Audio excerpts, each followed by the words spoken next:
A Brooklyn couple is sowing a new path while keeping the roots of history and legacy alive.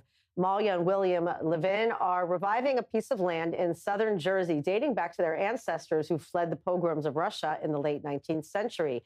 They are joining us now from New York City. Hello and Happy New Year to you. Happy New Year. This is very exciting. You talk about hallowed ground. How long have you actually known about this very large piece of land in southern Jersey, no less? Well, I'm a descendant of the founders of the colony from 1882, and so I've known about it my entire life, but only really came to appreciate it when I met Malya, I think, when we got married about 15 years ago.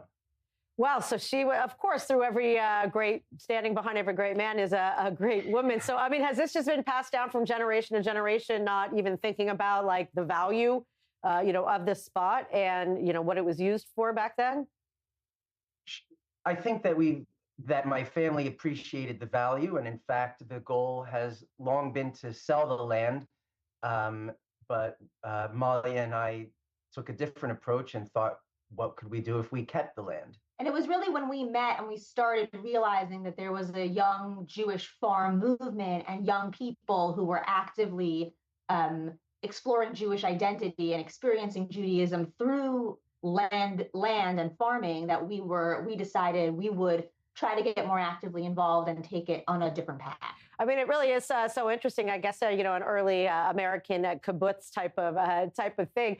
What about the other families? I know there were 43 families originally, mainly from, Russia, starting new lives, tilling this land. I mean, what have you been able to learn perhaps from some of the other descendants of the other families?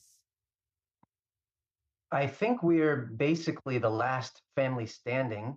Wow. I think we're the last of the original 43 families from 1882 to continue holding land. Others have gone, every family has their own story, and there are many interesting and successful family lives that have been brought from the Alliance Colony. And a lot of descendants take a great deal of pride in the history and being one of those original families that settled this land, but most have moved on from actually being, actively connected to the land itself. Yeah. So tell us what your plans are. I mean, now we're mixing the technology of today rather than, obviously the modern technology of then. So what are you doing to bring it back to life?